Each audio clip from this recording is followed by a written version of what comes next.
Ladies and gentlemen, welcome to a podcast brought to you by Civic Voice, Inuka Kenya Ni Sisi, and the Elephant, about a national descent now known as the Gen Z Revolution.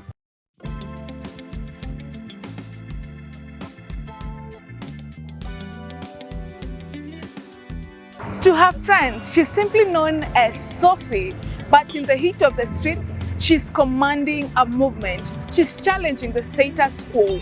They call her Madam SG.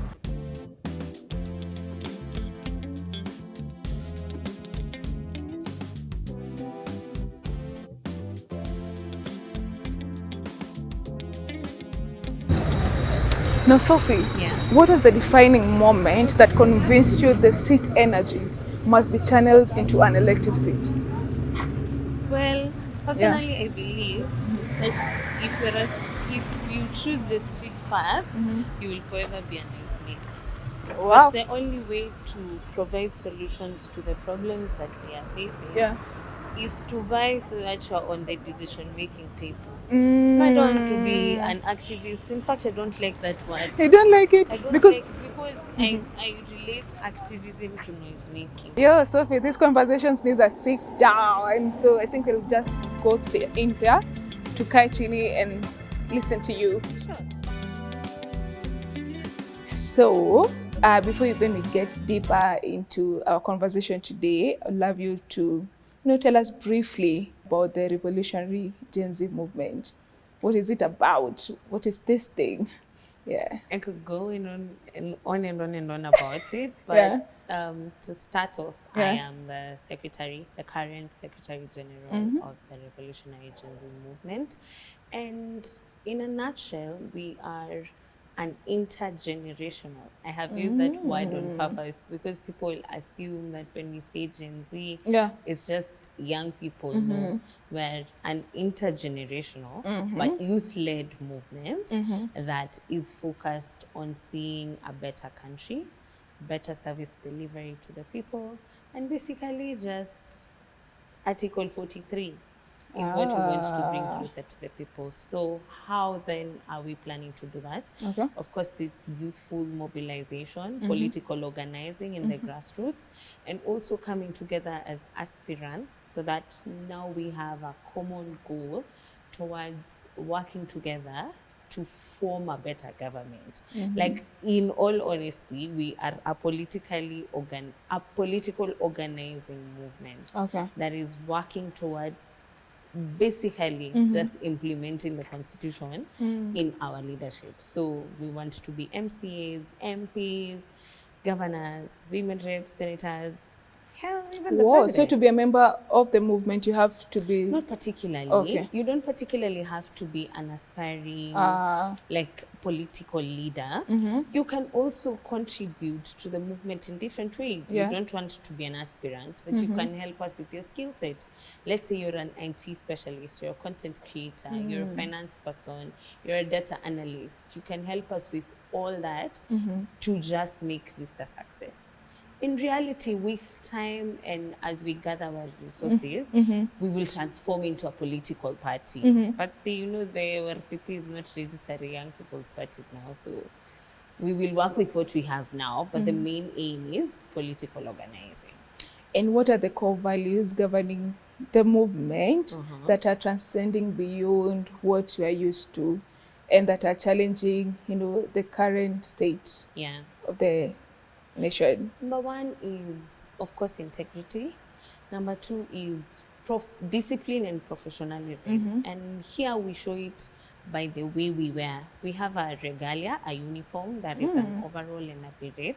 So with that, we're just showing the public that, hey, we're a disciplined lot of people, that we have a form of respect towards this uniform and what we do. We're also geared towards being transparent and accountable. So even with the way we are working around our fundraising model, we are open to having reports shared to the public with how our money is being used and will be put into work. But basically, it's just to have love. Yeah. Because you cannot be a good leader if you don't have love inside your heart. Sure. So we are also centering ourselves about love, care and concern, and basically value-based leadership. Interesting. And kwa ground, what are the youth saying? Wanataka niseme What is the jina mood? hapa. No, like mood generally. What is the mood of the young people? You see, currently? in the last month, Yeah. from 25th of September Yeah. to 20th of October, we did something as RGM we call the Long Walk for Justice. So we walked literally from Homa Bay to Nairobi Really? in 25 days. Yes. Like literal walking. We were just stopping at night to find somewhere to sleep, and the next day you wake up and you walk for more kilometers and more towards Nairobi. So Homa Bay to Nairobi is like 300 kilometers, but we passed through Mount Kenya deliberately to make it 700 kilometers. Hey, okay. What were we doing? Okay. We were going down to understand the general mood of the public with regards to how the country is run. And what we have observed is people are genuinely tired of the old style of politics that is being done in Kenya. Tribalism, division upon class lines, division upon age, for example. People are hungry for change. People are hungry for new direction. People are hungry for youthful leadership. Believe it or not, people are hungry for young people to take up political positions. We've also noted that people are still a bit skeptical about the electoral process because people believe that elections are already rigged even before elections. So people are like, what's the point of me coming out to vote? And these people already know who will be chosen. So the general mood on the ground is people just want change. The health systems are not working. Sure. The education system is not working. There is serious poor infrastructure in the rural areas that serve our food systems here in the urban areas. There is a serious lack of focus, especially towards rural areas. So you're wondering, what is the point of devolved governance if the service of the government is not getting down to the people down there? Yeah. So I'm seeing a population that wants to now focus on who am I choosing as my MCA, who am I choosing as my MP, because they've realized, hey, if I just vote on party lines, my MP goes into parliament, sells me out, and that's how no development gets to my area. So people are just hungry, most especially for youthful change. And of course, the one-term narrative is spreading like wildfire. Yeah. That's for sure. Now, in the face of threats, pushbacks, and currently, how have you been able, as a movement now, to expand and defend the civic space, especially among the young people? Yeah. For one, we have been trying to consolidate numbers because if you have the numbers, then you're stronger as compared to when you're just 10, 15 people. Yeah. So number one, what we're doing is grassroots mobilization, like penetrating into the rural areas because, okay, we are open to the fact that a revolution can happen, but we're also open to changing this country the constitutional way. So if you're going the constitutional way, it means it's a ballot revolution. Sure. So you need people on the ground, first of all, who will ensure people actually vote. Who will ensure if we have foreigners voting, the people in the ground can be able to spot, hey, where's Siwa Uku? You can't vote. A third thing would be to guard our votes because all we do is wake up to vote and then we go home. We don't consider what happens to those votes after the electoral process has closed, after the voting has closed. So we need the numbers on the ground for people, in fact, to guard those votes to ensure that we have as many people in the county assemblies and in the parliament. Yeah.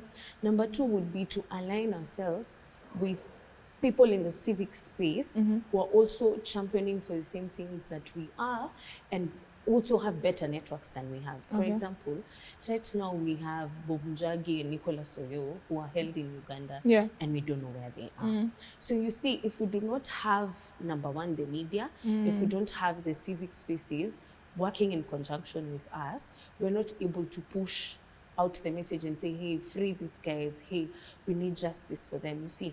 So you have to align yourself with good people who you have the same vision. The third thing would be to ensure that we are well read. Like we're we're operating the from, heads. exactly, we're operating from a point of facts. So even when it comes to, and that is important when it comes to countering the narrative of the government, the propaganda. For example, right now we are seeing the computer cyber crimes and computer misuse bill. It has been published, right? So you see government bloggers are coming out to say, oh yeah, you guys, this law was passed in Uhuru's time, so stop. But if you haven't read, you won't notice, hey, these people are amending this law. So there are specific clauses they're putting in right now. For example, if you're arrested, you can't tell someone you're arrested. And if you tell someone you're arrested, that one warrants you 5 years of imprisonment. Like, that is not something that is there in the law. But if you're not well read, you won't be able to counter that propaganda, you see. So we are also trying to educate ourselves on current trends as well as political matters. And also we are also trying to go with the digital age, because right now you're seeing revolutions and radical change in countries is being brought about by social media. TikTok, X, it's contributing to a big deal, especially in radicalizing the young people. So we also have to put ourselves in that space, learn as much as we can about the digital space and how it can help us in advocating even for social justice. So we are really trying to, and also most importantly, discipline. Because if we do not foster discipline right now when we are outside of government, how then will we be disciplined leaders when we go in there? So we are just working to create these values and inculcate them. Even as we're developing our ideology and our philosophies, we're working towards now spreading it to our members. Wow. Yeah. Now, you see, in the last Mandamano, there are people who were arrested because of what they were posting. You know, like you could be threatened. Have you guys thought of how now to think of another way to do your civic education in a way that you won't cross, you won't cross lines where you'll get yourself into trouble and rub shoulders with these officials, government officials? Well, of course, right now, you know, the way this government is trying to curtail all our freedoms, we are a bit limited in terms of how creative we can be and how much we can think outside the box. But one thing I've realized is they can't beat is you actually stepping qua ground. Okay, qua your comfort space of tweeting and TikTok, and actually going to the ground to meet the people, because he can't be everywhere. The government cannot be everywhere. Yeah, sure. We did 25 days of the long walk for justice. Tulishikwa tu once. Na hiyo kushikwa, it was not because we were walking, it's because my people walked into a church and they asked if they could get some help, and the priest felt threatened because of our attire, so he called the police on us. Really? But other than that, the 25 days that we walked, we were able to engage. I can tell you, every single town we went, we engaged more than 30 people organically. Wow. Like, we were stopping somewhere and they just gather around us and we have conversations. So that is one way that we're thinking outside the box for actually going to the ground. But then you see, you can't, we're in a digital era. You cannot avoid the digital space. But you see, there's another thing we have realized. Social justice centers are in the communities. People actually go to the social justice centers to engage and to learn. So we are also plugging into those spaces where now we are working together. Hey, I'm an aspirant in Thika. Maybe Thika doesn't have a social justice center. How do I open a social justice center in Thika? Let's say, for example, Madare, Mlango, Kayole, Githurai, they have social justice centers. So our aspirants or our members can go to those social justice centers and engage with the people in the community and even learn what are the things that are disturbing the people within these communities. So social justice centers are also providing spaces where we can engage with the public outside of social media.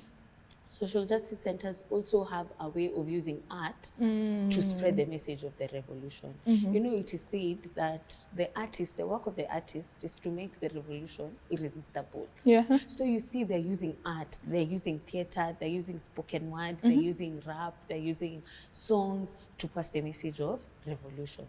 So if we actually plug into these things, then it limits the possibility of us being arrested. But clearly, it is something that we will not avoid. Seeing now the law that they have passed, Yeah. it will be unavoidable. So just it's you making peace with the fact that, hey, this is the line of life I have chosen. So I have to our be homeland creative. or death. Yeah, sure. You like, for as a human rights defender right now in Kenya, you have made peace with the fact that death is one step away from You can just go. Yeah, I can step out of here, I'm abducted. I can step out of Apale Mandamano, I'm shot. Yeah. I can, you see, I can be in my mother's house simply watching television, I'm shot and I'm dead. So as young people, it is sad, but we have reached a point where you're making peace with your death even before you live your dreams, which is very sad. It's very sad. Yeah. It's very sad, but that's why like we're having you people going to those spaces to at least speak for and us. even after the last Mandamano, the one thing that has stuck with me in my head is the mom for that 12-year-old child. She said, my daughter will forever be 12. She died 12 years. My daughter will always be 12. To me, my daughter will forever be 12. So I'm thinking, wow, we've stooped so low, we're losing 12-year-olds to gunshot wounds. Do you understand what I'm saying? Death is, you're not safe anywhere, inside your house or outside your house. So you better just join us. There's no way of escaping. By the time we're getting out of here, I'll have been convinced. But what are some of the civic risks you face just politically in safeguarding your integrity and the revolutionary spirit of the movement? Wow. Yeah. My material conditions. Okay. Let's start there. Okay. Because other than the fact that I'm a revolutionary, I need to eat, right? I need to pay school fees for my child. I need to pay house rent. I want to live a good life like other people. I want to buy a car. I want to live in a good house. Yeah. So if you come to me and you tell me, hey, you're talking too much, take this 10 million and keep quiet. It's tempting. It's an enticing offer. I know it's because tempting. I still sit down and I think, hey, I have a child to take care of. I want to go back to school maybe. I want to live a good life. It's easy. It's a tempting thing. Yeah. At the high rate of unemployment?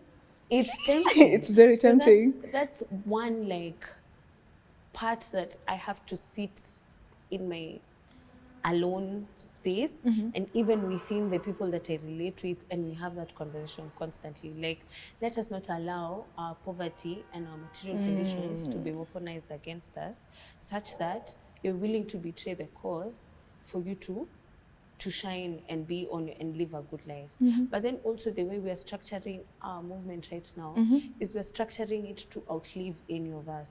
So that even if they come and take me and I fall into the trap, it's continuing because we don't have, even if I'm the Secretary General, I'm not the final say in the movement. We have a horizontal sort of leadership where decisions are made by a committee. So me, Kama Sophie, I'm one vote. So if I'm outnumbered by the number of votes in the conversation, nati tu. So that breaks the point of me nikikuja nichukuliwe. These people will still continue. Like, si wewe umeshikilia, si uti wa mgongo. It's not me who's life and death of the movement. There's also, of course, seeing what is happening to other human rights defenders. Like, Bob was abducted before here in Kenya. Bob is missing now for close to 1 month. The last time he was abducted was close to 1 month as well. So you're just thinking, hey, this guy, his mental state, what's happening to him? So if I put myself in his shoes, I'm wondering, why? Is this a path I really want to continue with? Is this what I want to make my family go through? Because you're saying their family, it's really painful. So I'm asking myself, guy, is this, am like, I ready what am I for doing? this? Am I crazy? Like, even the feeling that you give your own family being in this space is actually crazy. But in terms of, like, generally, even if you look back to other people who, like Thomas Sankara, like Patrice Lumumba, like Kwame Nkrumah, like Gaddafi, anybody who has a big dream, one way or another, you have to make peace with the fact that you can just be taken away. But then if your ideologies and your philosophies, they're big, they outlive you. For example, let's just talk even about Burkina Faso. Thomas Sankara started that dream that, hey, Burkina Faso can be free of white people influence. Look, someone else rose up as young as Thomas was during his time of death, because Thomas died, maybe he was like, I think 33. And now Burkina Faso is being led by a president who's 36. Yeah. So your beliefs, one way or another, will outlive you. So it doesn't matter the risk. For us, it's what is the greater good that we are going to achieve, not focusing on the risk. It's a daily thought. It hangs over our heads. But we're thinking, hey, what part will we have contributed if we just sit back and watch? What of Gen Alpha?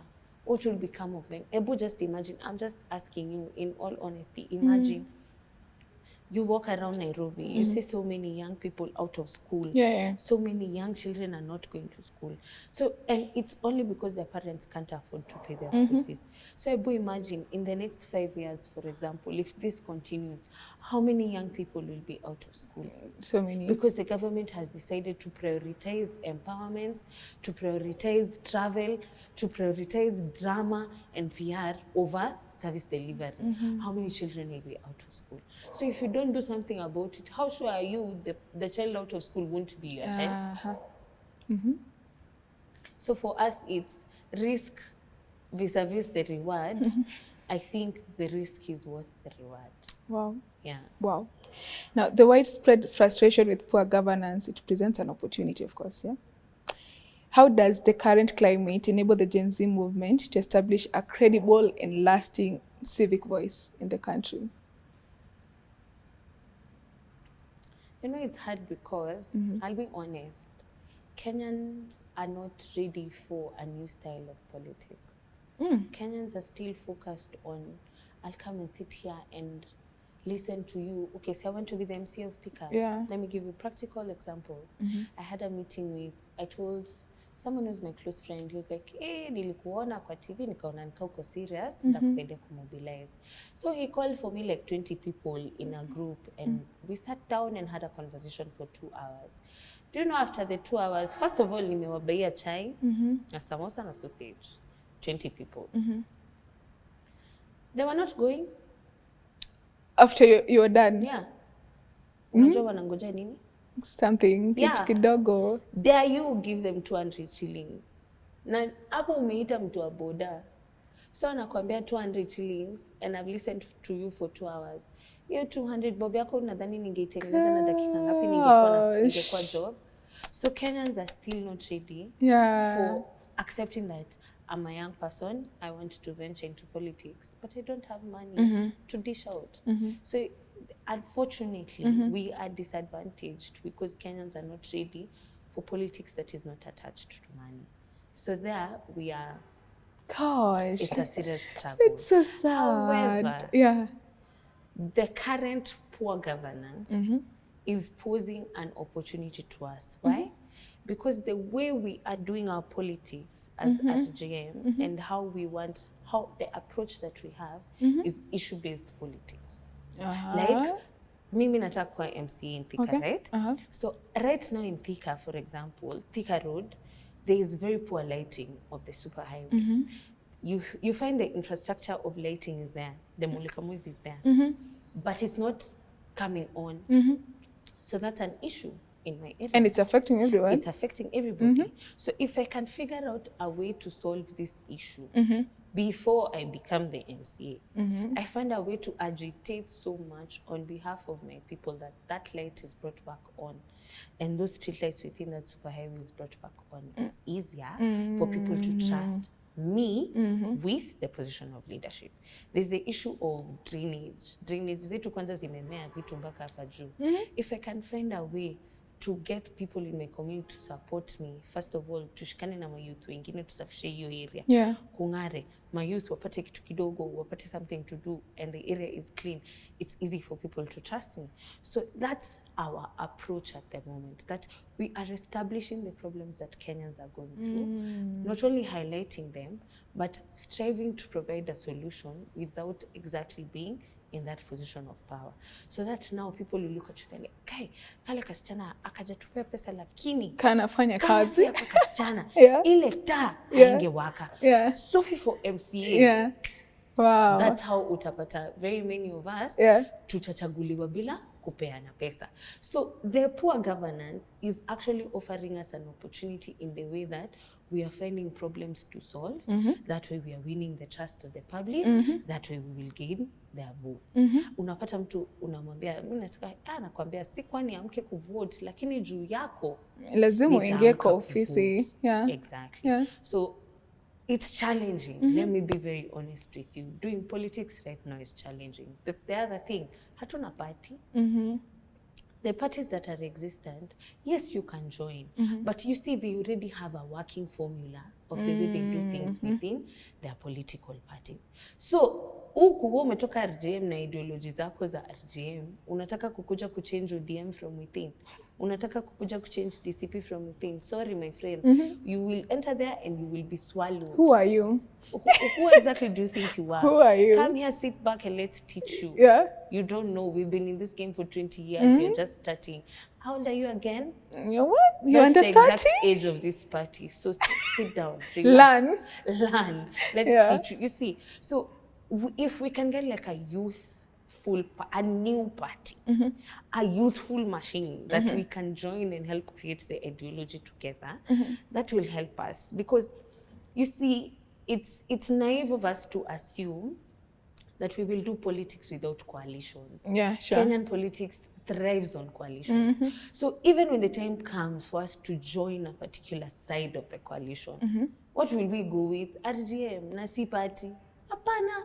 We have to find a vehicle or vehicles that allows us, even when we are on the table, you're bargaining from a point of, hey, I have a party. I have members. For you to have a party in Kenya, you need 24,000 members all over the country. I have 24,000 people behind me. So I'm seated here as an authority on this table and I can bargain and I can negotiate for my generation. So hapo kwa party, we are still, well, it's still early, but if we can get a vehicle that actually prioritizes young people. Do you think this vehicle is coming? It's coming. It's coming. It's coming. It's coming. The one thing about Kenyan politics is 1 month is a very long time. So we are literally, let's say 1.5 years to the next general election. So there are people in Kenya who have money to register political parties. The parties will come. Okay, wish you all the best. Thank you. Now, once in office, what is the first practical policy you will push to create an economically resilient base that supports civic engagement? That question has two parts. Economic, that supports civic engagement. Today I was reading about something called CIDP, county, something, I've forgotten the name for the CIDP, but it's about holding barazas and town halls with your people to develop the plans that, like, for example, you see when Kivuta Kibwana was the governor, he used to have this particular way of doing things where he would come up with a budget for a project and then he calls the leaders of the communities, Nyumba Kumi, and they sit down and they analyze the budget. They're like, is this a priority? Is this a priority? Is this a priority to the community right now? Yes or no? How can we reduce this budget? Is it too much like that? So if, for me, number one priority would be to ensure that my ward, first of all, has a ward administrator in every sub-location, kuna ward administrator. Then through the ward administrator's office, I can connect to the people in my community where we decide we have a problem with drainage. We have a problem with lighting. We have a problem, we don't have a market. Let's say we don't have a public toilet. We don't have a school. So what are our priorities? Because I have understood that my role as the MCA is not to build roads and it's not to build hospitals. My work is to lobby for those things to be built. So first of all is to ensure we discuss with my constituents, hey, what is a priority for us? They say, okay, we want our level 2 hospital to be upgraded to, let's say, a level 4, and we want lighting, and we want the drainage system sorted.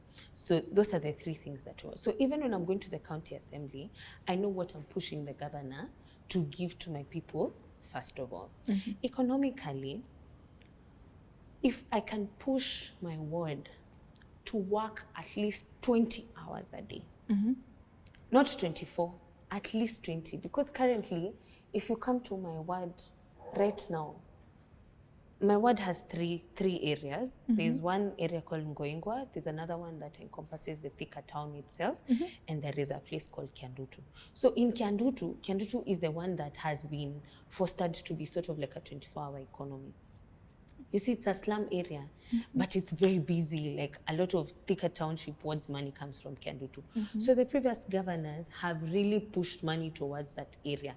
So ukienda hata sema ni slum, iko na tarmac roads, iko na cabro, iko na drainage, iko na lighting. So it works almost 24 hours. Thika town, of course it's a town, so it works. But in Ngoingwa by 8, ukifika 9, there's no shop. Everybody has gone home because it's poorly lit. So insecurity is very high. So people tend to gravitate towards going home early because to avoid such insecurity. So if I can push that area of my ward to at least be a 20-hour economy, I'll have 20, 24, 24. So the amount of money that will generally be coming out of my ward, even if I go to the governor to lobby and tell him, hey, out of the overall money being collected in Kiambu County, Thika Township ward is giving you a quarter or an eighth of this amount of money. I demand for this and these projects to be done in my area. You see, I'm able to, I have something that I can negotiate with. So for me, number one would be to push my area to be. And then I was thinking about it this morning as I was going to work, and I was realizing my community, the area is so dirty. People, like, there's no waste management program. So I was telling myself, I have youth in my area who are educated, right? So we can develop a certain way of living within our ward. So I will do this. The first amount of money I'm able to get first is to clean up my entire community. Clean it up, yani quest sparkling clean. And then I put dustbins. And then now I employ people now within my ward, young people, casual jobs. Nyenye kazi yenu ni kuensure hakuna takataka, na kuensure anybody takataka iko pale, ini shop yako takataka iko pale, hiyo ni fine. Unaandikiwa karatasi, unalipa fine. So if we can inculcate a culture, first of all, of cleanliness, then I use the manpower that I have in my ward to create that discipline, to enforce the discipline. I'll have killed 2 birds with 1 stone. We have a clean environment, so we are able to, like, food security and all, survival and just the general outlook of the world, and I'll have given young people jobs. So they will be responsible for cleaning up, they will be responsible for enforcement, and they will be responsible for listening to the people on the ground. Because my role kama MCA, I'm the closest person in terms of devolved government to the people. So if they're listening to what the people are saying on my behalf, when they come to me, they're able to tell me, hey, Sophie, kuna mulika mwizi, huko chini imezima. Huko chini kuna mama alibebwa na maji kwa river. Kuna hii hosi haina hizi dawa. So we are able to solve those small problems. Eventually, we will even be attractive to donors because we can talk to foundations that probably are doing youth empowerment, or they're doing environment things. I'm able to lobby for funding, so I don't depend entirely on the county government funding, but I can get funding from outside that also benefits my community. I've also been thinking of, like, having a digital hub where like a building like this, but downstairs is like a library. Then the next floor is like a digital space. Place kama hiyo yote iko na computers na wifi. So it's on a first come first serve basis. Ukifika mapema unapata comp. You work the whole day, you make your money online, you go home. Facilitated by the county government. And then on top now, it's like a rooftop area where guys do all sorts of sports. Skateboarding, tennis, table tennis, football, nini. Then you see, with such a place, you have a place where young people have a waste time. Because, for example, right now, the kids have closed school for 2 months. In Thika, we do not have a recreational facility that can keep our young people busy. So what are we risking? Pregnancies. We are risking drug abuse. We are risking kuja kurecruitiwa kukuwa Al-Shabaab, unaonyesha mbona unasoma na naweza kupeleka mahali ukuwe Al-Shabaab upatange pesa. Like, we are risking all those things just because we don't have one facility that can keep young people engaged. Mukuje hii floor hapa chini msome coding. If you're young people, you have a program where you pay like 50 shillings coding.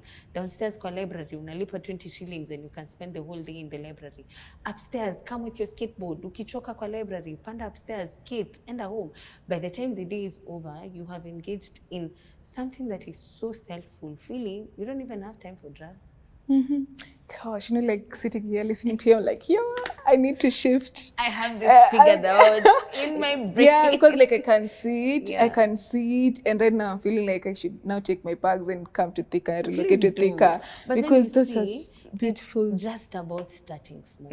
We don't necessarily have to do everything at once. Yeah. We can structure this into small things. Within the first 2 years, I figure the environment thing and the digital, like the recreational space. Once I figure that out, then I can move to hospitals. Then I can move to schools. But me, I'm not promising the world that I go. Because then unajua kuna mtu aliambia hapo president wetu, una promise sana. Ulimsikia? Alimwambia kazi yako ni promises na huku kwa ground you're making me look bad. I'm attached to your promises and you're not fulfilling them. Has it happened? So I don't want to overpromise. Yeah. But wow, those are such beautiful ideas. Thank you. And And now, wait, let me add something. Okay. You see, the reason why we are working now together as aspirants, for example, let's say like Kibra. Kibra has 4 words. So in my group, I have someone who wants to be the MP of Kibra. Okay. So if he can link with the 4 MCAs within the Kibra constituencies, then they merge their manifestos such that what the MCAs are doing on the ground kind of replicates to what the MP is doing, replicates to what the governor will support the MCAs to do. It will be easy for people to trust young leaders, not in this election, in the next election.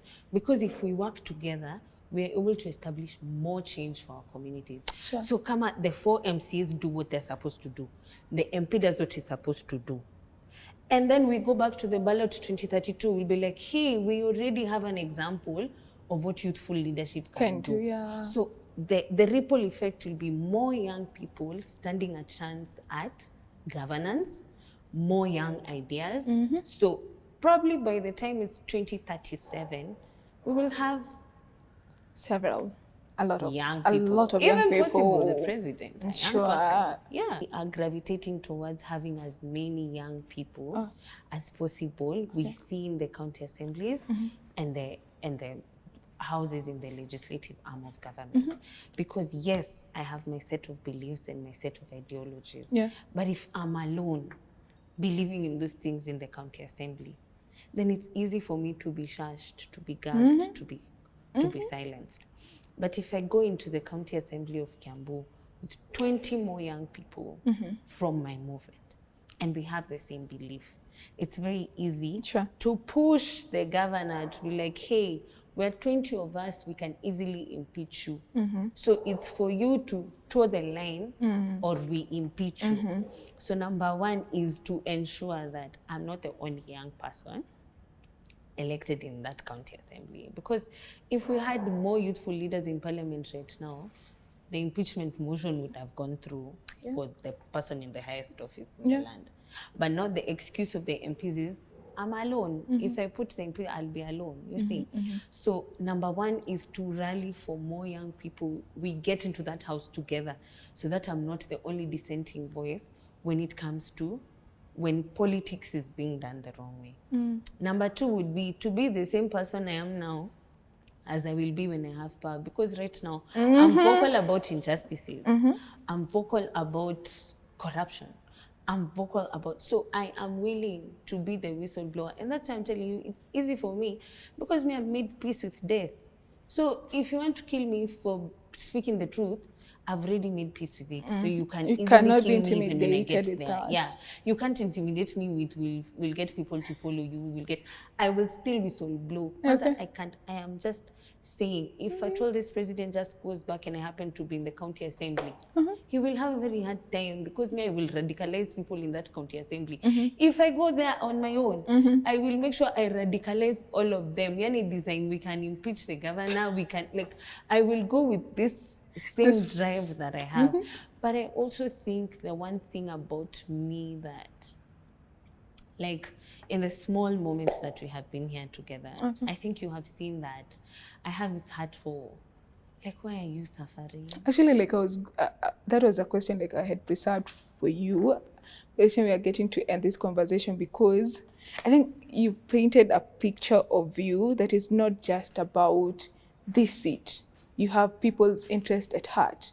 And I could see how your eyes turned when you saw that guy down there. Yeah. And what drives you? What makes you, bleed for people's interest? What makes you be interested and want to fight for people? Because I mean, you could choose to be like any other person, mind your own business, get your own money, and enjoy life.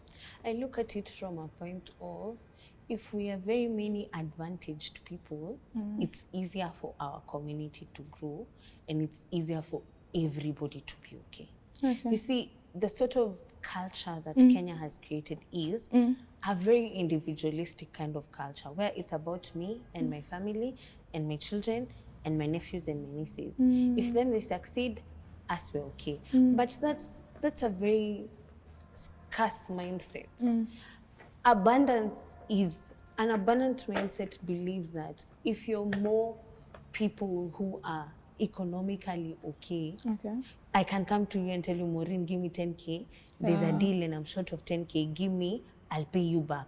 It's very easy for you to trust me because even me, I'm economically stable. But today, let's say you have 10K. I come and utanrudisha siku gani? Sure. I don't have the 10K. You have it, but you won't give it to me because you can't trust that I can do it. So I come from a point of, if we are all doing something and working towards abundance, then collectively, the sum total of our abundance as a nation is greater than when a select few monopolize things and they're rich on their own and everybody else is poor. The ripple effect is a dirty city, a city with very many homeless people, a poorly lit city. Converse, have a well-lit city, it's a 24-hour economy. You have more money to steal because you're thinking like a thief. If we are making more money, you have more money to steal. So you ensure we have more money so that you can steal more, if that is the brain that this current government has. But me, I'm like, I feel bad because you don't choose where you're born. Sure. You don't choose the situations that come to you. But if certain systems are put within your favor, you can be able to capture those opportunities to the point that you build yourself and you become something. I was talking to my friend. She's a Somali, but she's grown up in Mathare. And all her life, she has had the privilege of being schooled using scholarship. She was so brilliant in school. So akatoka Primo, akaenda Maryhill, akaenda JKUAT. Venye walitoka Mahil, they were being paid for by an NGO, but they were moved from this NGO to another NGO because the other NGO is the one that pays for university. So every year, that NGO that pays university would take 100 students. Do you know what has happened now after the new university funding model? Because the university education has become so expensive, they can only take 30 students. So she was telling me, Sophie, had this university funding model be there when I was in school, wallahi singesoma uni. Because I would not have made the cutoff mark. Now it's reduced the number of students who can get the opportunity to be sponsored into schools. So you see, our policy making is deliberately disadvantaging us. She did not choose to be born there. But right now, she has a master's, courtesy of kusomeshwa na hiyo scholarship.